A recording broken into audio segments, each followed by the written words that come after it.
Bueno, muy bien. ¿Dispuestos? Ok, bueno, estamos estudiando el libro de Juan, el Evangelio de Juan. Ya vimos los primeros 5 versículos. Hoy vamos a continuar en nuestro estudio. Dice así la palabra del Señor del verso 6 al verso 8 del Evangelio de Juan. No, miremos hasta el verso 13. Dice, vino al mundo un hombre enviado por Dios, cuyo nombre era Juan. Este vino como testigo, para testificar de la luz, a fin de que todos creyeran por medio de él. No era él la luz, sino que vino para dar testimonio de la luz. Existía la luz verdadera, que al venir al mundo alumbra a todo hombre. En el mundo estaba, y el mundo fue hecho por medio de él, y el mundo no le conoció.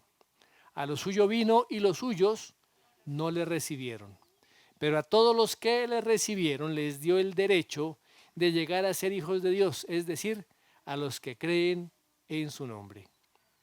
Que no nacieron de sangre, ni de voluntad de carne, ni de voluntad de hombre, sino de Dios. Padre, clamamos a ti, que por tu Espíritu Santo traigas luz y entendimiento, Señor, a cada uno de nosotros. Que todo velo espiritual sea quitado de delante de nuestros ojos para poder contemplar la luz de tu gloria. Te lo pedimos, Señor, en esta hora, en el nombre precioso de tu Hijo nuestro Señor Jesucristo. Amén. ¿Cuántos aquí vimos Titanic? ¿Sí? ¿Titanic lo han visto? ¿Sí? Yo lo he visto varias veces y siempre se hunde el barco. ¿Sí? Siempre pasa lo mismo. Pero lo interesante de esto, ¿recuerdan ustedes cómo comienza la película? ¿Y cómo termina la película? ¿Quién recuerda? Comienza con una mujer sobreviviente del naufragio, ¿cierto? Que comienza a dar testimonio, que comienza a contar la historia de todo lo que pasó en ese barco y cuenta su historia personal. Eso va acompañado de toda la parafernalia de Hollywood. Pero termina también la película esta misma mujer dando testimonio de que todo lo que ella cuenta ha sido cierto, todo ocurrió. Ahora, ¿eres testimonio de Cristo? ¿Eres testimonio de Cristo? Vamos a ver. Y este texto comienza precisamente con un testimonio totalmente creíble, y es el testimonio de Juan el Bautista. Veamos lo que dice el versículo 6, 7 y 8, los versículos. Dice, hubo un hombre enviado de Dios, el cual se llamaba Juan. Vino por testimonio, para que diese testimonio de la luz, a fin de que todos creyesen por él. No era él la luz, sino para que diese testimonio de la luz. Un testimonio que se puede creer. Número 1, un testimonio creíble, un testimonio verídico, un testimonio real. Ahora, este versículo hace un cambio bien brusco, ¿cierto? Se viene hablando de la exaltación de Cristo, viene hablando de Cristo como el creador, el Dios eterno, el Cristo con existencia propia, y ahora comienza a hablar de un hombre, de un simple hombre mortal. Pero dice que hubo un hombre enviado de Dios. Hubo un hombre enviado de Dios. La palabra hubo también se puede traducir, apareció un hombre. Y ese hombre era el heraldo. ¿Qué es un heraldo? Un heraldo es el que va adelante anunciando la visita de alguien importante. ¿Recuerdan ustedes en la antigüedad que los reyes, antes de ir a algún sitio, enviaban su heraldo, una comitiva que iba allí anunciando que el rey iba a ir a determinado sitio para preparar todo el lugar, todas las cosas que se necesitaban para la llegada de ese rey. Hoy también los gobiernos lo hacen. Tienen las personas encargadas de preparar todo para que todo esté listo a tiempo cuando va el presidente a un lugar o va un presidente también a otro país. Entonces Juan fue el heraldo, ese heraldo terrenal. ¿Sí? Muy bien. Ahora, dice la palabra que fue enviado de Dios. No fue porque él quiso hacer, no fue porque él se llamó, sino que Dios lo envió. O sea, Juan tenía un encargo, una comisión de parte de Dios. Juan cumpliría las promesas del Antiguo Testamento. ¿Cuáles promesas del Antiguo Testamento? Miremos lo que dice Isaías 43. Isaías 43. Una voz clama: preparad en el desierto camino al Señor, allanad en la soledad calzada para nuestro Dios. También en el libro de Malaquías, mis amados hermanos, se menciona cómo el profeta Elías vendría antes del día del Señor. Veamos lo que dice Malaquías, el último libro del Antiguo Testamento, antes de Mateo. Malaquías 3:1. Dice: he aquí yo envío a mi mensajero, y él preparará el camino delante de mí. ¿Quién está diciendo eso? Dios, ¿cierto? Él va a enviar su mensajero. Miremos lo que dice el capítulo 4, versos 5 y 6. He aquí yo os envío al profeta Elías antes que venga el día del Señor, día grande y terrible. Era volver el corazón de los padres hacia los hijos y el corazón de los hijos hacia los padres, no sea que venga yo y era la tierra con maldición. De tal manera que la profecía que fue dada en el Antiguo Testamento viene y se cumple. ¿En quién? En Juan el Bautista, como ese enviado de Dios, apartado de Dios para ser el heraldo, para ser el que comienza a anunciar la llegada de el Mesías. Sí, señor. Bueno, muy bien. Ahora, recordemos que el nacimiento, tanto la concepción como el nacimiento de Juan el Bautista fue milagroso. Ustedes recuerdan quién eran los padres de Juan, ¿no? Zacarías y Elizabeth. Y esta pareja ya era una pareja bastante anciana. Pero Dios envía a su ángel, el ángel le habla a Zacarías y le da las instrucciones. Dijo que ese varón que nacería, que se llamaría Juan, no se llamaría Zacarías. ¿Recuerdan que no se debe llamar como el papá, no? Se llamaría Juan. ¿Sí? Sería el heraldo, sería quien anticiparía a la llegada de el Mesías. Muy bien. Ahora, Juan fue enviado en un tiempo señalado, en un tiempo particular. No fue enviado ni antes ni después, sino en el tiempo preciso. En el tiempo en que el Señor Jesús comenzaría también su ministerio. Ahora, recordemos que Juan fue el primer profeta que aparece después de 400 años en que el pueblo de Israel no tuvo profetas, en que se guardó silencio. Y cuando Juan comienza a predicar, pues hay una predicación bastante fuerte, una predicación que confronta a las personas. Pero, ¿qué efecto produjo eso en el pueblo de Israel? Miremos lo que dice el capítulo 1 de Marcos. Marcos 1, verso 5. y acudía a él, ¿a quién? A Juan el Bautista, toda la región de Judea y toda la gente de Jerusalén, confesando sus pecados, eran bautizados por él en el río Jordán. Juan tenía la misión de preparar el corazón del pueblo para la llegada de el Mesías.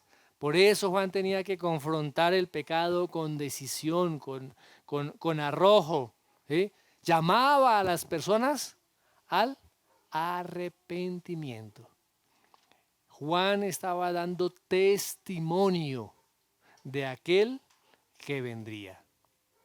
Él predicaba: arrepiéntanse porque el reino de los cielos se ha acercado. Incluso Juan tuvo el carácter, la firmeza de enfrentar al gobernante de turno. ¿Recuerdan quién era? A Herodes.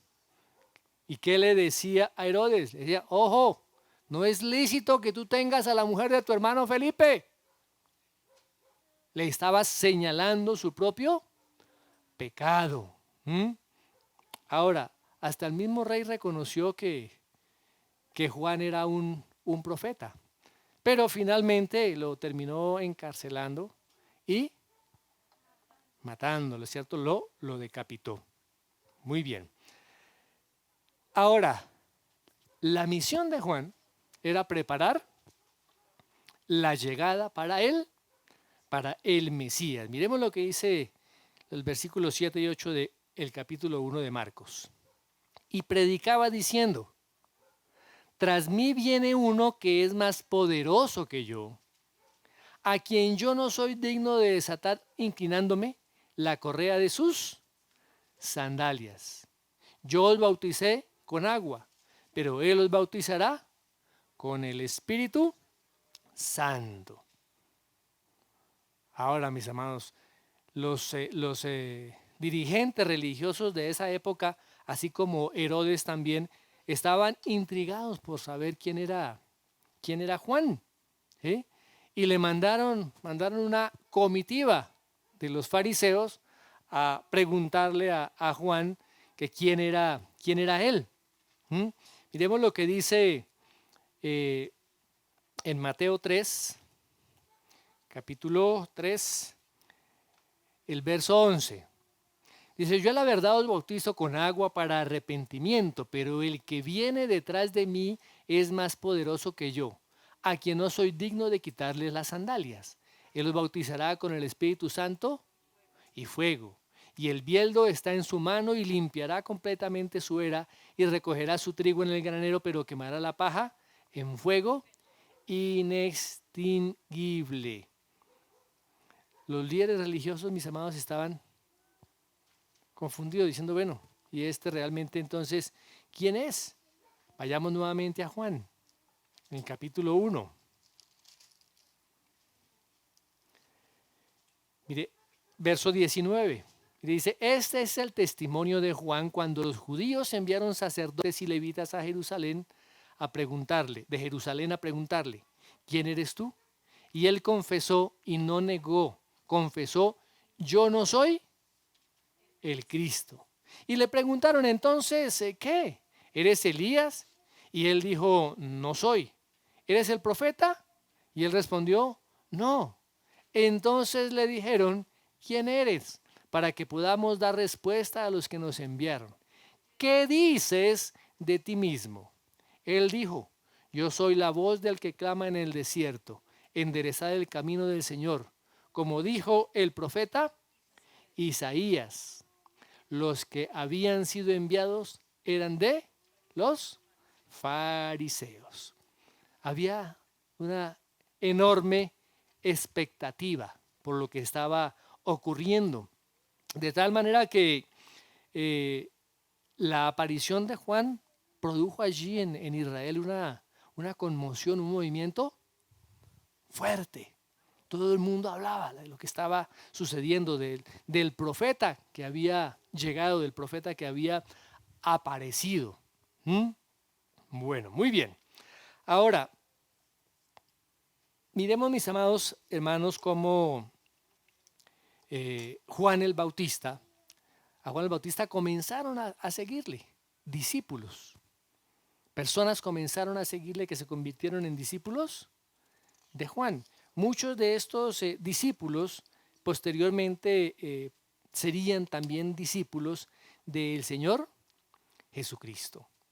Pero ¿qué dice el Señor Jesucristo con respecto a Juan?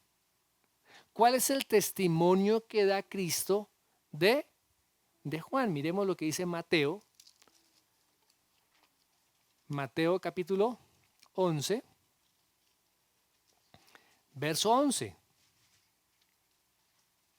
Dice, en verdad os digo que entre los nacidos de mujer no se ha levantado nadie mayor que Juan el Bautista. Sin embargo, el más pequeño en el reino de los cielos es mayor que él. Dios lo escogió para realizar una labor muy grande, que fue el ser el heraldo, el anunciar la llegada de el Mesías. Fue el precursor del Mesías. Fue también el primero que anunció de manera pública de que el Señor Jesucristo era el Mesías. Miremos lo que dice Juan. Vamos otra vez a Juan. Aquí vamos a estar mirando bastantes textos, mis hermanos. Juan 1:29. Al día siguiente vio a Jesús que venía hacia él y dijo, he aquí el Cordero de Dios que quita el pecado del mundo. Y mire lo que dice el verso 15 también. Juan dio testimonio de él y clamó diciendo, este era del que yo decía, el que viene después de mí es antes de mí, porque era primero que yo. Wow. Anunciando. ¿Juan se estaba anunciando a sí mismo? No. Tristemente hoy vemos a muchos predicadores que se promueven a sí mismos. Muchos predicadores que hacen crecer su propia fama. Y mucha parte de la iglesia se mueve es que si viene tal predicador, yo voy. Miren la situación de Juan. Yo no soy. Yo apenas estoy abriendo camino, pero yo no soy ni profeta, ni soy nada de eso. Pero fíjate que el Señor Jesucristo le reconoce, es el mayor de los profetas. Bueno, mis amados hermanos. Ahora, la tarea de Juan no era exaltarse a sí mismo, sino ser un testigo de el Mesías. Como dice el verso, dar testimonio de la luz. Dar testimonio de la luz. ¿Recuerdan que la vez pasada vimos quién es la luz? La luz era, la vida era la luz de los hombres. El verbo encarnado, la palabra encarnada. Ahora, ¿por qué se llamaba Juan el Bautista? Pues porque Dios lo envió a bautizar a los pecadores, ¿cierto? Miremos lo que dice Juan 1:31. Dice, y yo no le conocía, pero para que él fuera manifestado a Israel. Por esto yo vine bautizando en agua. Juan tenía la tarea divina de bautizar. Muy bien. O sea que él era testigo de Jesús, testigo de el Mesías. ¿Para qué fue testigo? ¿Qué está diciendo? ¿Qué sigue diciendo el texto? Allá en Juan. A fin de que todos creyesen en él. Para que todos creyesen en él. Por el testimonio de su heraldo. Por alguien que tiene un testimonio verdadero. ¿Para qué? Juan fuera testimonio de la luz. Y en el Antiguo Testamento también, no, en el Antiguo Testamento, en el Nuevo, perdón, a Juan es llamado también una antorcha. ¿Mm? Bueno, ¿les queda claro cómo Juan es testimonio de Cristo? Muestra a Cristo, lleva a las personas a Cristo. Pero hay otros que también tienen otro tipo de testimonio, y es un testimonio de incredulidad. Número 2, testimonio de incredulidad. Miremos versículos 9, 10 y 11. Dice, aquella luz verdadera que alumbra a todo hombre venía a este mundo. En el mundo estaba y el mundo por él fue hecho, pero el mundo no le conoció. A lo suyo vino y los suyos no le recibieron. Dice la palabra que Juan vino a mostrar quién era la luz verdadera. Eso significa que el mundo estaba viviendo en oscuridad, en tinieblas, en ceguera espiritual, en completa oscuridad. Los incrédulos son ciegos espiritualmente. Recuerdan que el apóstol Pablo, cuando les escribe a sus hermanos allá en Corinto, en el capítulo 4 de la segunda carta, dice que el Dios de este mundo, Juan 4, primera de Corintios 4:4, segunda de Corintios 4:4, que el Dios de este mundo cegó el entendimiento de los incrédulos para que no les resplandezca la luz del glorioso, de la gloria de Dios, la cual es la imagen del Dios mismo. O sea, el mundo viviendo en tinieblas. Pero ¿qué está diciendo este texto?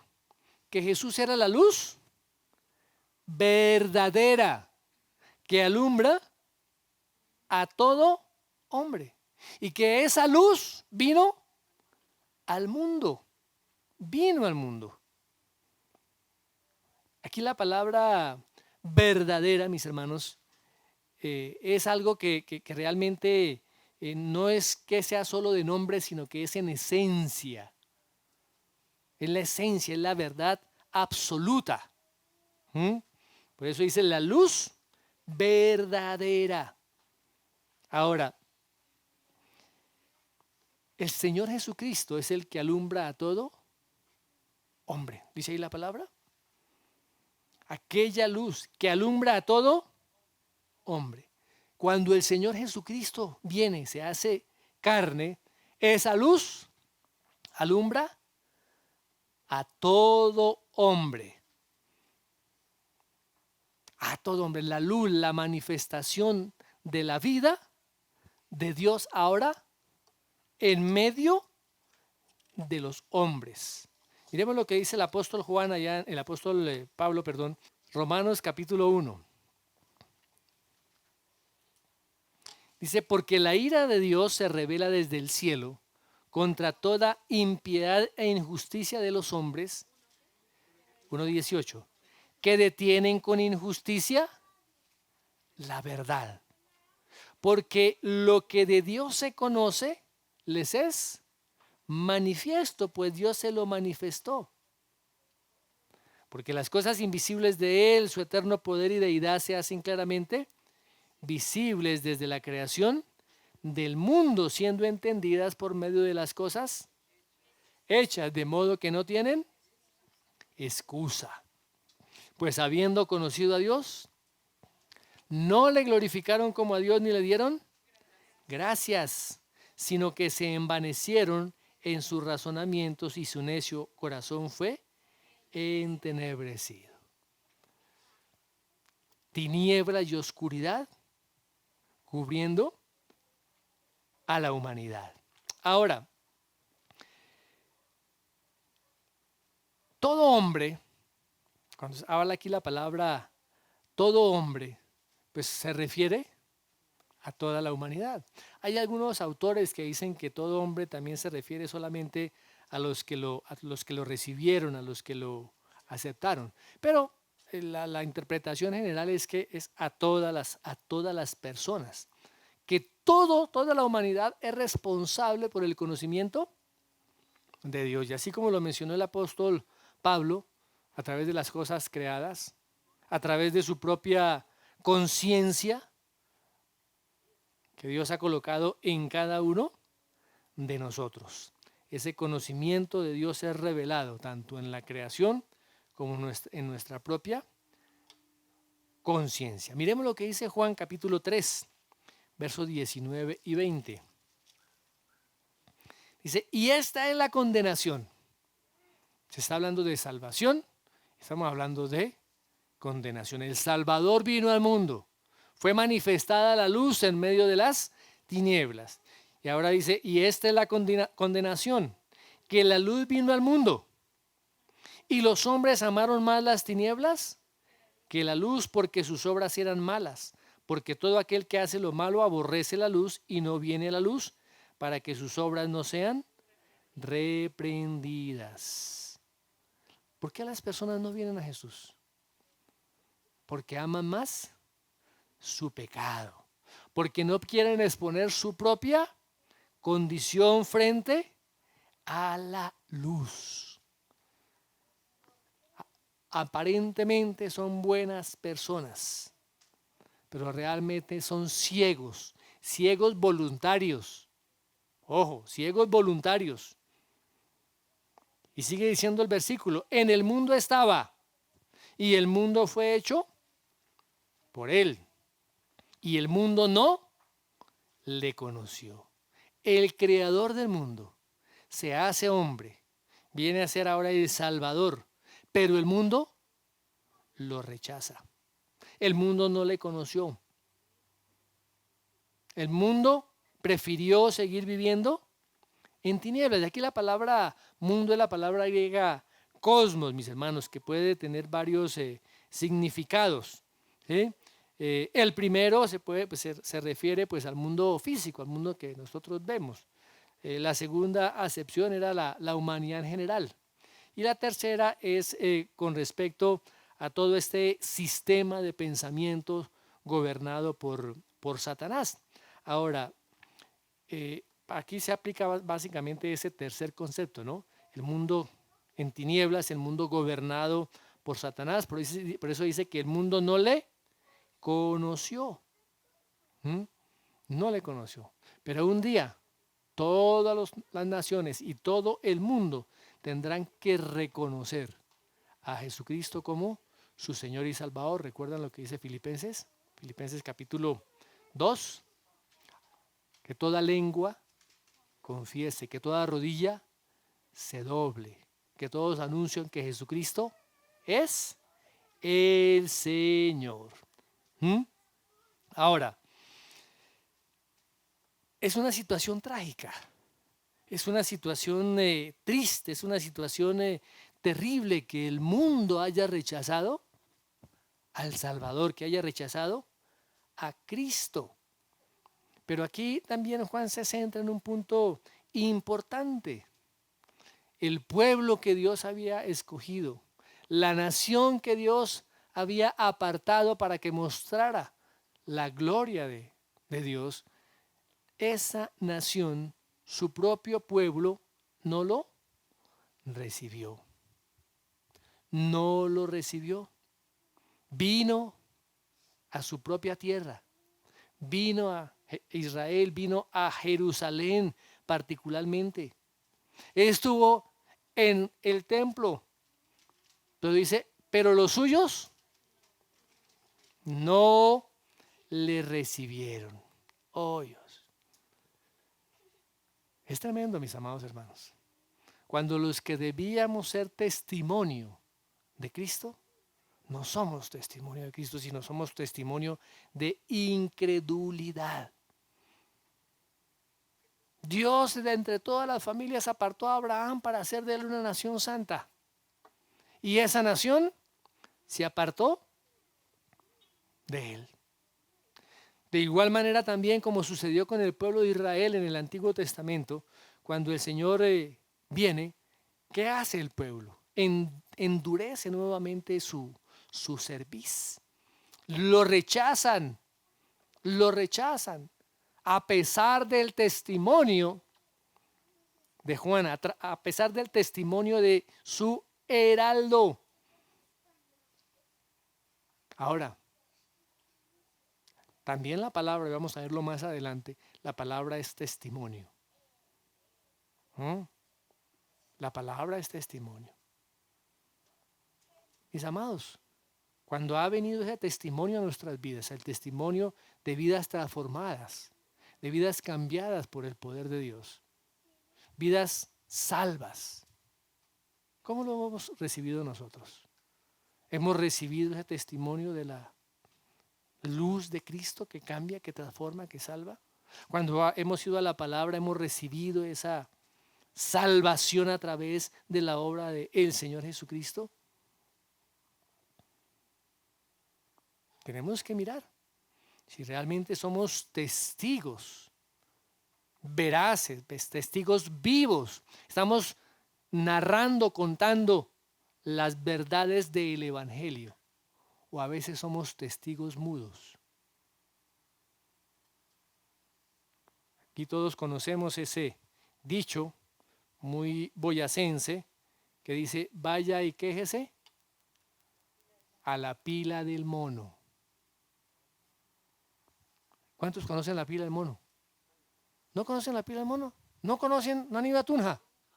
Ahí queda una cuadra de la Plaza de Bolívar. Es una pila, una fuente de agua, ¿sí?, que en la parte superior tiene un mono, un simio, un mico. ¿Sí? ¿Y cómo, en qué actitud está el mico? Tiene la mano con su dedo índice tapándose la boca. A veces somos testigos mudos y Dios no nos ha llamado a ser testigos mudos. Él nos ha llamado a ser testigos eficaces, testigos que manifestemos la gloria de Dios, no solamente a través de nuestras palabras, sino a través de nuestra propia vida. Este tema del rechazo del pueblo de Israel hacia su Salvador se va a ver recurrentemente en este evangelio y lo vamos a ver más adelante. Muy bien. Número 3. Testimonios creíbles. El primero. ¿Cuál fue el primero? ¿Ah? Un testimonio creíble, que fue Juan el Bautista. Muy bien. El segundo. Testimonios de incredulidad. Y este tercero, testimonios creíbles. Miremos lo que dice el versículo 12 y 13. Mas a todos los que le recibieron, a los que creen en su nombre, les dio potestad de ser hechos hijos de Dios, los cuales no son engendrados de sangre, ni de voluntad de carne, ni de voluntad de varón, sino de Dios. Aquí hay una conjunción, ¿no? ¿Cuánto les gusta el español? ¿Cuál es la conjunción, la primera conjunción que aparece ahí? ¿Ah? Más, ¿cierto? Más. Aquí hay un cambio. Es importante, mire, es importante todas estas palabritas, todas estas conjunciones, todas esas palabras que dan a veces giros. Pero, ¿por qué? ¿Sí? Todas esas palabras son bien importantes. Entonces aquí esta palabra, más, da un giro. Viene hablando de los incrédulos, los que no creyeron en la luz. Y ahora da un giro hacia los que han creído. Los que han creído. Ahora, el hecho de que muchos no crean, eso no cambia el plan de Dios, no frustra el plan que Dios tiene para la humanidad o para el hombre. Dios ya había determinado desde el principio, desde antes de la fundación del mundo, sus planes. Él ya había determinado la salvación para todos, para todos los que abrazaban la fe en el Señor Jesucristo. Miremos lo que dice Juan 6:37. Juan 6:37. todo lo que el Padre me da, vendrá a mí. Y al que viene a mí, de ningún modo, de hecho, fuera. Wow.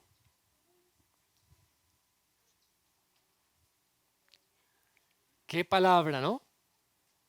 Ahora, aquí la palabra recibir, mis amados, se puede también traducir como asir, como agarrar, como obtener. ¿Mm? O sea que el recibir a Cristo es más que simplemente un conocimiento intelectual. Es decir, sí, yo sé que Cristo es el Salvador. Es más que eso. Y a medida que vayamos desarrollando el estudio del Evangelio, vamos viendo realmente qué significa ese creer y ese recibir. ¿Mm? Por eso dice, a los que lo recibieron, a los que creen en su nombre. Ese creer lo vamos a ir, como le digo ya, desarrollando. Hoy no vamos a tocar este punto. Ahora, a los que creen en qué? En su nombre. ¿Qué representa el nombre? ¿Qué representa el nombre de Cristo? Es la totalidad de Cristo, es la totalidad de Dios, de la persona de Dios, incluyendo su obra de redención. O sea, la fe salvadora es aquella que acepta al Señor Jesucristo y todo lo que las Escrituras hablan de Él. ¿Me estoy dejando entender? Recuerden que el mismo Señor Jesucristo dice, oiga, estoy aquí y ustedes no quieren venir a mí. Las Escrituras son las que dan testimonio. Fíjese, otra. La Escritura da testimonio de Cristo, se lo había dicho antes, la palabra. La Escritura da testimonio de Cristo. ¿Cómo nosotros conocemos a ese Cristo? ¿Cómo conocemos esa fe salvadora? A través de la Escritura. Ahora, ninguna persona, mis hermanos, puede ser salva si no recibe y si no cree en Jesucristo. Ahora, la salvación es una obra sobrenatural de Dios y es una obra soberana de Dios en la vida de las personas. Aquel que estaba ciego, aquel que estaba muerto, y Dios lo llama, escoge, abre sus ojos. Esa persona recibe y entiende la obra del Señor Jesucristo, la cree, se aferra a Él, y desde ahí comienza a vivir y a ser testigo del Cristo, de ese Redentor, de ese Mesías. ¿Mm? ¿Cómo llegamos a Jesús? ¿Cómo llegamos a Jesús? Solamente cuando Dios abre el camino. Solamente cuando el Señor quita el velo. Solamente cuando por la gracia de Dios el Espíritu Santo abre nuestro entendimiento. Y dice la palabra que Él ahora nos dio potestad de ser hechos hijos de Dios. Por gracia, por la fe. No es por obras. Como dice el apóstol Pablo, no es por obras para que nadie se gloríe. Dios ha escogido desde el principio los que han de ser salvos. Miremos lo que dice segunda de Tesalonicenses, porque de pronto para algunas personas esto puede ser, ¿pero cómo? Miremos a ver. Segunda de Tesalonicenses 2:13.